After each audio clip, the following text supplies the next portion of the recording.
Welcome to another wonderful edition of It's a Sports Show. I'm Scott Cray, alongside me as always, Dolphin Paul. This is our 170th show. 170! How do you like them apples? And of course, we're shooting this show on Monday after draft weekend. So this is our was unbelievable. This is a post-draft show. Unbelievable weekend. Now, for those who watch regularly, and I know there are many of you, our pre-draft show, you got all but 3.5 minutes to talk because there was a lot of baseball going on. 3.5? That was good. And I still have a lot of baseball, but I know it's revenge week, and you're going to start things off with the draft, aren't you? Well, the draft was exciting. What was the news of the weekend? Well, not only the draft, I mean, the Patriots' acquisition of one Randall Moss. Wow. Which is unbelievable. That's pretty shocking. I mean, leading up to that, there was a lot of talk on sports radio and amongst people like ourselves, sports nuts, and there was a lot of talk about the fact that the Patriots might take Randy Moss. This might be coming. The big debate leading up to it was, hey, is this going to be worth it? This guy's trouble, blah, blah, blah, blah, blah, blah, blah. They got an image to keep and all this. Well, they've decided it's going to be well worth the trouble. They've gone with it, which I was a little surprised. Randy Moss aside, you and I both spoke last week, actually, about how many wide receivers there were and the fact that they probably weren't going to need one anytime soon because of all the acquisitions being made prior to the draft. Now here they are, they load up with another wide receiver. Hypocrites, hypocrites. Here we go. Spoken like a true Dolphin fan. I'm bitter. You're bitter because you have to play Randy Moss and twice now. I've been trashed all weekend, but let's. Wait, you've been trashed all weekend? Oh well, trashed by you've been hitting back on a but little bit listen, of listen. I made the Sunday Journal. As you know, I don't like to gloat. Yeah, I'm not a gloat. I'm very modest. You do this for the money, right? Absolutely, and I made Billy Reynolds' sports column. So what? I've been in quoted. like Flynn with Billy Reynolds now? Here's what happened to set the scene real quick. As you know, my boys at Disco, they have a big draft show every year, and of course I could go to it. We have a lot of fun. It was down at Catch a Rising Star. Where you'll be starring? Where I'll be there Wednesday doing a little comedy bit. I'll be there watching you. And Billy Reynolds went there to kind of cover it. Yeah. And there was a whole bunch of Raider fans with all their stuff on. Of course. Cheering Raiders, stuff like that. Dolphins stink. It was a lot of people. So it was a great time. So anyway, I mean, the gist of the whole thing, Billy Reynolds kind of covered it. I threw him a couple quotes. Of course you did. Of course. Because like I said, I'm pretty And modest. I'm sure he just happened to track you down. You didn't go, Bill. Don't you write for a paper? Well, here's what happened. Can I? That's a good point. He was in the middle aisle, so I went to the bathroom like 8 times. Wait, don't tell me this all went down in the bathroom. No. He was in the middle aisle of the dress. Every time I went by him, I threw him a quote. I said, Bill, I said, this is the Super Bowl, and now there's the draft. So this is Sunday's Providence Journal now. Then I'd come back and go, boy, if he gets by Minnesota, he's going to be in Miami. Jeez. Providence Sunday Journal, right here. I'm going to keep this copy if you don't mind. Keep it away. None of us want it, that's for damn sure. Well, here's what happened with the draft. Use it in the bathroom. We talked last week about, and I'm not saying this just because it's Miami, but there was a couple of interesting guys. One, of course, was Brady Quinn. Right. The Charlie Weiss protege out of Notre Dame. The next Tom Brady, apparently. Well, yeah. According to some people. Not now, because he's not on my team. I'm going to trash him. No, but there was Jamarcus Russell and Brady Quinn. Everybody assumed that the Oakland Raiders were going to take Jamarcus Russell. Yes. And there was a question as to how far Brady Quinn was going to fall. To the Cleveland Browns. People had him in top 5 at one point. Well, maybe to the Cleveland Browns. Detroit had the number 2 pick. They could use a QB. Yep. And basically Minnesota. Those 3 teams with the wild card. So I got sucked in by the Brady Quinn euphoria. And what happened was people tell me, you're not getting him. He's not falling. I said, he could fall. So anyway, let's recap the draft real quick. Oakland, of course, took Jamarcus Russell, the big QB out of LSU. Absolutely. Who might have made himself millions of dollars with that one game over, ironically, Brady Quinn in the Sugar Bowl. Big difference. The Detroit Lions took, by most accounts, the top player in this draft. Can't miss. I love when they say can't miss. Right. Calvin Johnson, the wide receiver out of Georgia Tech, was a safe pick. But if you remember, the past few years, Detroit's gotten burnt by wide receivers. They took Charles Rogers, then they took Mike Williams, who both, as a matter of fact, Mike Williams got traded to the Raiders this weekend. And Roy Williams, who turned out to be pretty good. And now they take Calvin Johnson.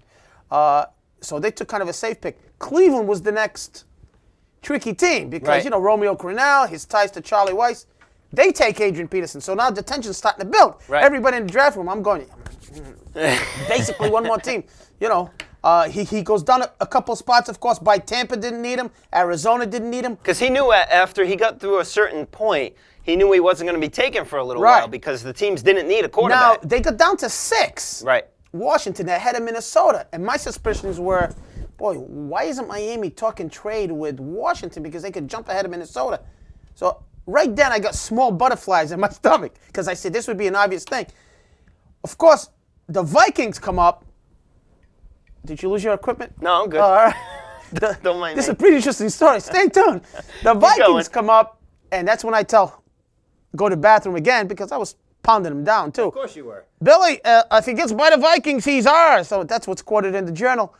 All of a sudden, the Vikings take Adrian Peterson, the running back, who we also talked could be a guy that could slip down. Yep. Adrian Peterson goes to Minnesota. Atlanta's no way is going to take Brady Quinn. We know that. As a matter of fact, Atlanta takes Jamal Anderson, the defensive end out of Arkansas. So now, we're in this draft room, and me and a couple Dolphin fans were high-fiving, going, yeah, Quinn, the mighty Quinn. I'm singing a song in the 60s. Jim Brinson, the program director at the school, says, hey, you want to come up and say a few words? Right. So I'm like, yeah. I'm like the ugly duck. I'm like, what was her name? Bjork there with the duck. I'm going up to get my Oscar. I'm going up there, yeah, Brady Quinn. All of a sudden, they could go to commercial. I'm standing up there with my chest puffed out. I'm thinking, Brady Quinn. That has a nice sound to it in All green, right, right? I said, okay, so I'm standing up at the podium right next to the squad. They're going to, give me a couple minutes of airtime. All of a sudden, the Miami Dolphins are like, Ted Ginn. Now, I'm not very tall, but I probably shrunk about 4.5 feet, and I think I went underneath the table. I mean, you want to talk about one of life's embarrassing moments. The crowd starts chanting Dolphins, stink, right? For lack of a better word. So, I mean, everybody went wild there, and people that heard it, because it was on live radio, said they couldn't believe it. Everybody's laughing, making fun of us, and basically I've been trashed for 2 days. And here's an interesting side bit, too. Down in Miami, I've never seen this. All the fans were in the practice bubble. Each team has like a little place where they go, where they have like a little draft and they party cut to those fans during the draft. The Dolphins coach comes out, and he's like... He was like a politician. Right. They booed him. Yep. Right when he came out, he turns. You don't see it, but they're showing the camera on him. He turns and goes, hey, that's not supposed to be thumbs down. That's supposed to be thumbs up. So obviously somebody was giving him the thumbs down. Fans were booing, and it was unbelievable. And just to backtrack a quick story, the Miami radio voice, Jim Mandich, is a Michigan alum. Before the pick, in other words, when they knew Quinn was going to fall to Miami's spot, he put on a Notre Dame hat, and he whipped the crowd into a frenzy. So imagine this mob scene. All this for They're nothing. like waiting for somebody to come out. They come out and take Ted Ginn, who's, So the big question now, why? Well, Miami needs a quarterback. Why didn't they take it when they had the shot? a couple things. We talked about this last Because week. they're famous for not taking quarterbacks in drafts. Chris Chambers is a close friend with Ted Ginn. Yep. Cam Cameron knows the Ted Ginn family. He said we drafted the family, which I thought was the wrong thing to say because, unless his sister can run the 40-yard dash You only in got 42 one seconds guy. and put pads on, yeah. Oh, he's a great character guy. Now, he is a Blazer, and I'll say this, again, because I'm an optimistic Dolphin fan. Of all the cornerbacks in this draft, they got a lot of film of Ginn. I mean, this guy's like incredibly fast, and he's very productive, punt returner and so forth. But I talked about this before. If he wasn't available, if Quinn wasn't available or Moby Coy, they should have traded down and grabbed some more picks. So many people feel they reached there where they could have taken this guy further down the draft and made some moves. If they truly didn't believe that Quinn was the guy. Apparently they didn't. Were they that concerned that this guy would be gone by the time their pick came around? They must have been. I think that maybe Houston drafted after Miami, and Houston had some interest in Ted Ginn. Yeah. So Miami took him there, and everybody was, it was like this shock of the draft. They went into the second round and took John Beck from BYU, the quarterback, who many regard as a pretty good prospect. So this could all work out in the future. Cleveland comes back down into the draft and takes Quinn. So they get the lineman, what's his name, Joe Thomas, who's considered the best tackle, and they come back and grab Quinn. So they grab Quinn. And that's a good 1-2 punch because now you've got a lineman that can protect Quinn's blind side. But in other words, the basis to this whole thing is Miami's second-round draft pick, Beck, is always going to be compared to Quinn. This could be another Drew Brees situation. Absolutely. If Quinn turns out to be a fantastic Might QB be talking on in the show NFL, number 350 of how you could have had Brady Quinn. We could have had Quinn. We could have. It's unbelievable. So that's essentially was the crux of the draft. A disappointment, I'm sure, for Brady Quinn's point that draft pick equals money, and he dropped and dropped and dropped beyond where he ever expected. But little Cinderella story at the end because he goes to the team his that hometown was team. his hometown team and his childhood team. And he made a good point. They asked him about the money situation. Now that you brought that up, Yep. And he said, "Well, I came to the draft with no money, so what money did I lose?" But something you don't hear every day. Right. And this guy's got his head on straight. That's for darn sure. You know, he definitely lost, a few $1 million. But I mean, I'm not gonna cry. He's still gonna make quite a few $22 million dollars. If he's anything close to what he's supposed to be, Right. I mean, in his next contract, he'll make big bucks. So that's the big thing. They're still talking about it on sports radio. Oh yeah. Sports radio in Miami's still talking about it. So it kind of became a big story. And that's the Miami situation. So now that's the Miami situation. We'll have to pray that John Beck pans out. career is going to be parallel to Quinn, or else. So that's the Dolphins situation, the Brady Quinn surprise. But I still wore my Dolphin. Still wore your stuff. So I guess the other surprise would be from the Patriots, and it's sort of non-draft related. Let me back up for a sec too. It's worth mentioning that this Trent Green thing for the Dolphins is not going through. That's a good point. Where is Miami going with their quarterback? Well, the Trent Green situation, they got to the 4th round, and the Chiefs won a 4th-round pick. Miami doesn't have a 5th. Right. So they said, no way. So basically, I blink, you blink. On Saturday, there was a report that it was a done deal by Sunday afternoon. He was going. There's been some equipment sent to Miami. That's how far it's gone. Wow. But Peterson, the GM of the Chiefs, he wants more compensation. More than the 4th pick. And Miami's not blinking, so who knows? Eventually, I think it's going to happen. I'll tell you why. Trent Green, Judge just came out today. His agent came out today and said Trent's not going to play for KC. Right. So the agent is kind of forcing the Chiefs' hand to do something. He's got to do something. But now it can't be this year's compensation. It's going to have to be next year. So who knows how that's going to happen? I think Trent Green coming in under this new QB, to get maybe a year of, just like Brady Quinn would, it would be an ideal situation. But I mean, it's not the end of the world. I'm saying that because I'm a Dolphin fan, but people are, I mean, it's fun to crack on the Dolphins. I know it's a tough time, but it's great for Patriots fans to do it. So the Patriots, big news.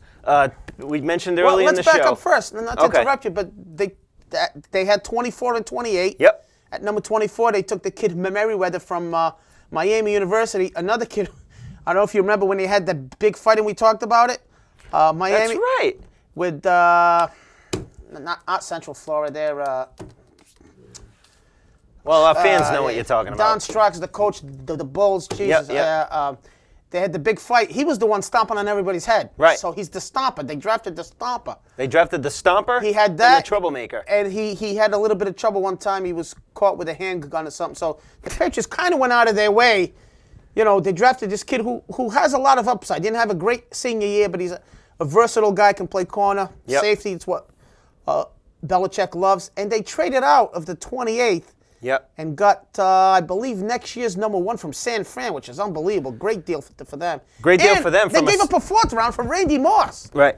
Now, with the pickup, you already mentioned Merriweather and the trouble that he could possibly have coming along. We all know about Randy Moss. I've trashed the guy from day 14 for crying out loud. Is it safe to say now at this point that the Patriots have really left their character issue situation behind? Yes. And I don't mean just with Merriweather and Moss, but for certain that puts the frosting on the cake. The Patriots, the next trouble person that the Patriots talk about, there's not really anything that Pats fans can stand on to say, no, they won't take that kind of trouble. Because now it's evident that it doesn't matter anymore. Here's the issue. I mean, they gave up a 4th round, which is not a lot. Right. Okay? That's number 1. Number 2. Especially when they got a number 1 for next year. Supposedly Moss said that he restructured his contract to a 1-year deal. Right. Incentive supposedly a lot less money than he was guaranteed in Oakland. And he said all the right things. I want to play it. $3 million or $6 million? $3 million, I believe, with a bunch of incentives. $2 million in incentives, so he can make $5 million, where I think he was due almost $10 million in Oakland. Right. Oakland gets rid of a guy who basically is not going to respect a younger head coach than him or about the same And he had age. trouble with the quarterback too. So. So it's in other words, there's not a lot of high risk, and fair to Patriots Nation, it's a good move. But I agree with you. Don't give me this crap about we got guys in the locker room who can straighten them out, and he knows if he doesn't. Yeah, I think they're all football players. I'm sorry. New England's done a great job, and there certainly is some veteran leadership. I'm not saying it won't have an effect, and I'm not saying he's not going to be a model citizen for 1 year. But don't give me this thing. He comes to New England, all of a sudden he's going to be, Father Ross. Right. Father Ross. Father Moss. I'm all flustered. Father Ross Moss. You'll be all right. Yeah, I mean, I'm sure in the beginning that they got some veterans, and it doesn't have to be the ultimate go-to guy. But yeah, I mean, they are strained from their. Randy Moss is looking to put in a killer year, and then cash in on his next contract. Now, whether or not that's to help the Patriots win a title and then try to re-sign with the Patriots again remains to be seen. Fact of the matter is, there's a lot to be said about the fact that a player like Randy Moss, with all the talent he has, he could probably have gone somewhere else for a lot more money. It's a lot to be said by the Patriots organization that this guy was willing to take a cut to come to the Patriots, maybe put that trouble behind him and concentrate on winning a championship for a team who now looks like they have a pretty darn good chance of heading to that Super Bowl again. I'm making them the absolute favorite. I wouldn't be surprised if the Patriots don't go undefeated, break Miami's record. They're a lock for the Super Bowl. Lock. If they don't win, trying to do this reverse psychology jinx thing? Not me. If they don't win the Super Bowl, this doesn't sound very you. No, they're going 16-0. I think. I think with all the something doesn't smell right here. Let me put my boots on. With everything in place, they're a lock to win the Super Bowl. There's just absolutely no doubt about it. There is some stench going on. But listen, I guess he's part of the draft. How about this? The Patriots could give up a 2 for Wes Welker. Yeah. And a 4 for Randy Moss. Yeah.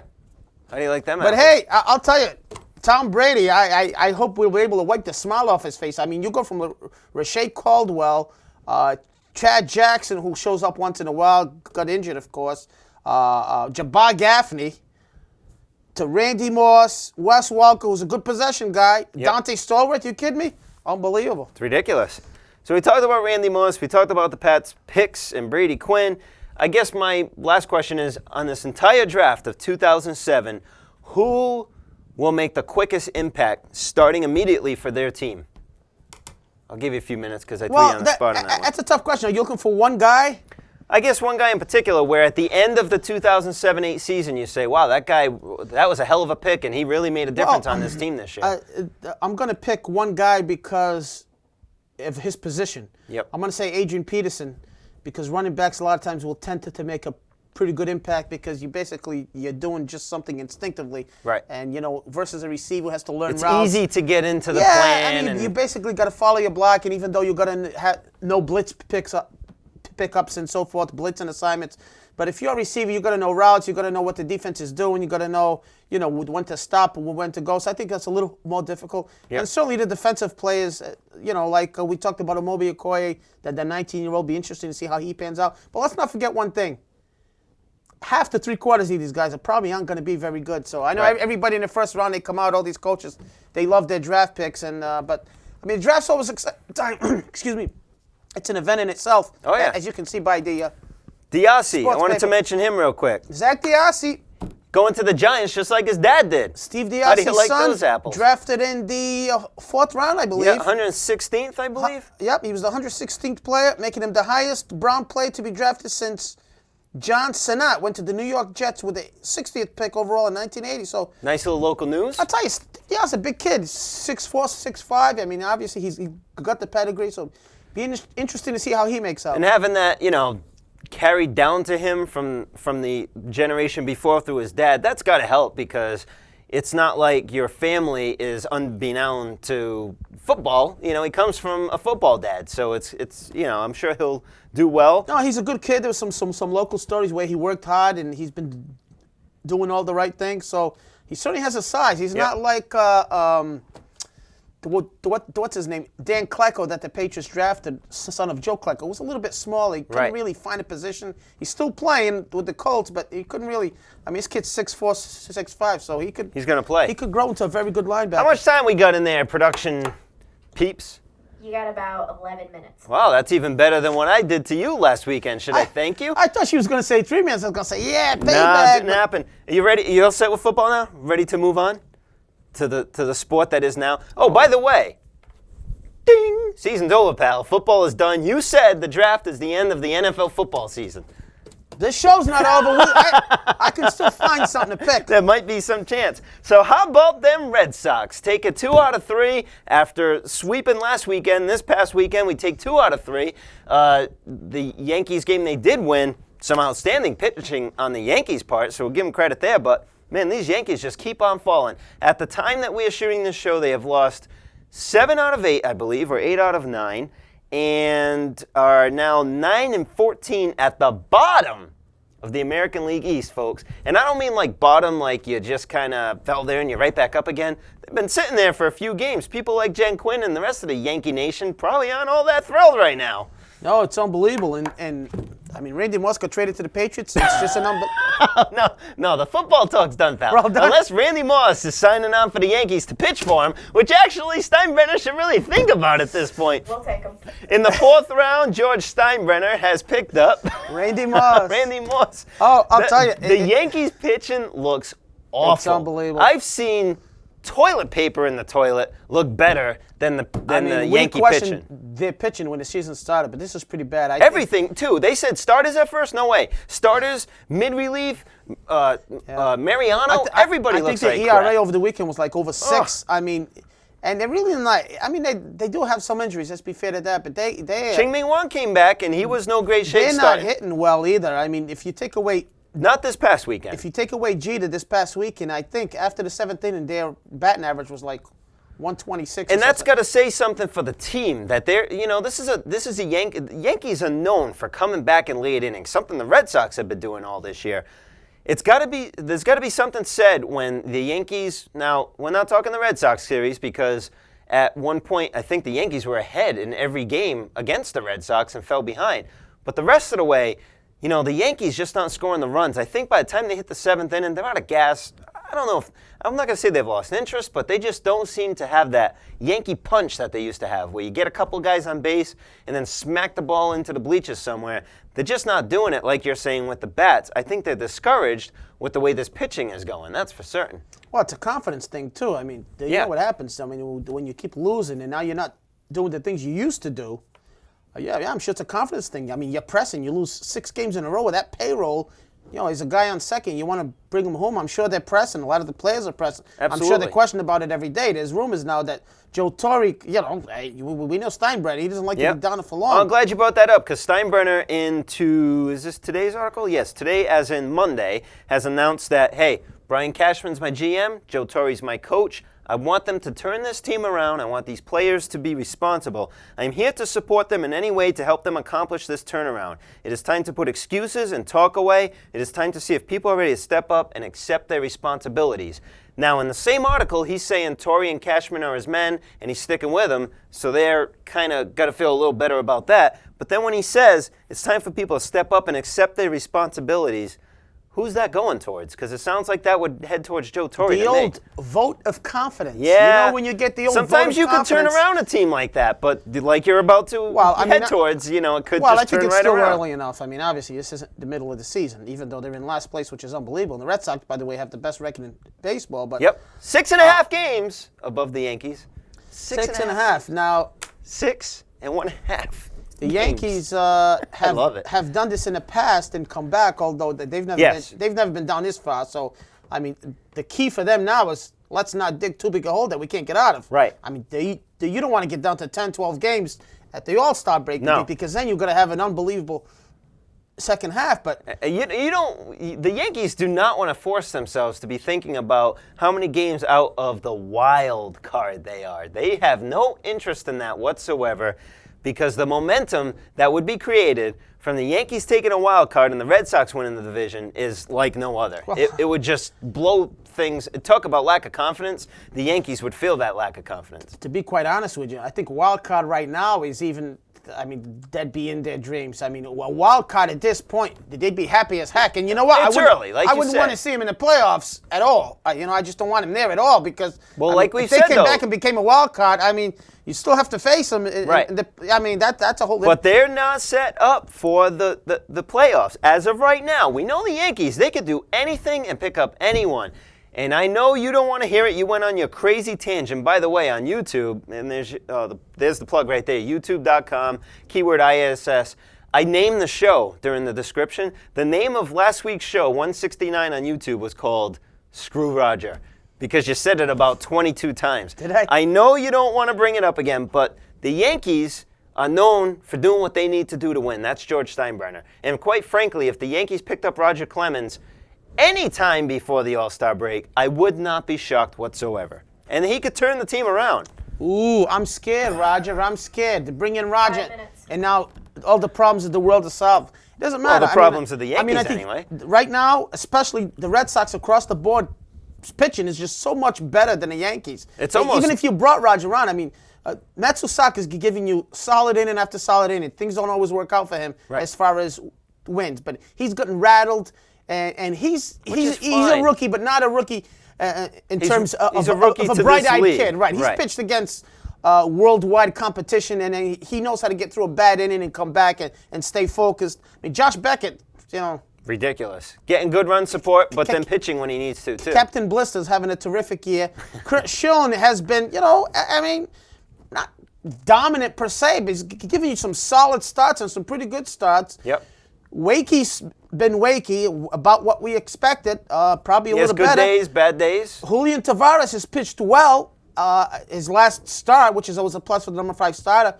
Number 5 starter, by the way, facing Chien-Ming Wang, the number 1 starter for the Yankees. John so that Lester was had a great outing in Pawtucket. And has one more to go yet before. I don't want to put high hopes on him just yet. I'd like him to be part of the rotation. Depending on how Tavares does, maybe he's doing a little middle relief, slowly work him into this whole process. But he pitched well. He's certainly a nice backup if somebody gets hurt. And Okajima to me has been kind of a pleasant surprise. I mean, when they brought him in, remember everybody was saying, that's so Matsusaka will have a fellow countryman, somebody he can talk to and so forth. I'll tell you what, this Okajima kid can pitch. I mean, he's a nice left-hander to have there in middle relief. I don't know how much I buy into that whole friendship thing. I mean, apparently Matsusaka and Okajima didn't even know each other. So why would you bring someone in he doesn't even know, for crying out loud? Pay someone $40,000 salary for the year to hang out with him, a friend of his. Wow. They had to have known something was up with Okajima. Now, will he keep this up all year? I don't know, but it's certainly a nice start. Well, what's his name there? Theo Epstein said, because they asked him on the radio one time, he said, listen, he said exactly that. We're not bringing him in to be friends. This kid can pitch. Yeah. And he's right. So nice far, little so good. left-hander. Yeah. I mean, the only thing I worry about Okajima, he's got that big collar. I don't know what that's all about. That thing is humongous. I'm surprised it's his thing. A batter hasn't said, hey, that's distracting me. Have him take it off. It looks like, like if you buried some people up to their necks in the ground and you were playing some kind of ring toss or something. Ring He's toss. got that, like it landed on his head and he can't. Ring toss Jima. No, but he's been solid. And, of course, Papelbon, we talked about that. How great is it to have a closer? Imagine before the year searching for a closer, and now, bam. I just hope he stays healthy. I'm still concerned about that. And I don't know if I'm alone in Red Sox Nation here, but this is like uncharted territory, okay? We're smoking Major League Baseball right now with an outstanding-looking team, a great lineup, great pitching so far, and the Yankees are doing terrible down in the basement. This is uncharted waters, and it almost feels like some kind of calmness is going to be stirred at some point. Now, hopefully I'm wrong, but it feels strange, I guess, is what I'm trying to say. It just feels strange. Yeah, I mean, in the past few years, the Red Sox haven't exactly jumped out of the box. They've struggled a little bit out of the box. So right now, they're very solid. If you continue to get some timely hitting. Yes. Manny's Manny. He's going to get going. Ortiz. How much time we have left, Jen? Probably barely enough to mention our YouTube. Yes, you got like a little over a minute. Okay, our YouTube scenario here, okay? We had a pizza toss. Everybody remembers the pizza. This is my beef with YouTube I'm about to give for the next 30 seconds. We have our pizza toss that happened at Fenway, okay, on YouTube. We get 4,500 hits. I get a notice sent to my email, to our sports show email, saying Major League Baseball has put in a claim for copyright infringement, and they have taken the clip off of YouTube. Now, first of all, I don't understand what Major League Baseball's beef is about this, because we're showing two guys, one throws a slice of pizza in another, and off to the side is a Major League Baseball player. Fine. They want to put up their 2 cents and say it's their property. Technically, it is. We weren't ever trying to make money on it, nor did we. However, I type in, Barry Bonds. I type in, who's the guy that plays center field for the Twins? Torrey Hunter? Torrey Hunter. He got hit in the face. I want to see if there was a shot of that up there. Type it in. There's all kinds of plays of the week from ESPN by Torrey Hunter. You know, Major League Baseball, if you're going to be fair, if you happen to be watching this, maybe I'll title this Red Sox Pizza Toss so they watch this show. Do it across the board, okay? We're not looking to make money on this. We just want to gain some popularity in our little. And we'll take you on. We'll show. take on the Giants. We'll get Erin Brockovich. Unbelievable. This will be the little guys messing around with It's a Sports Show. So the Red Sox, 16-8, best record in Major League Baseball. YouTube.com, nothing Major League Baseball related on it, so they don't have to, at least content-wise. So, please don't take our little show off. Thanks. Keyword ISS, keep those emails coming. It's a sports show at yahoo.com. And that's all I have to say about that. Football season's over, pal. Enjoy those Dolphins.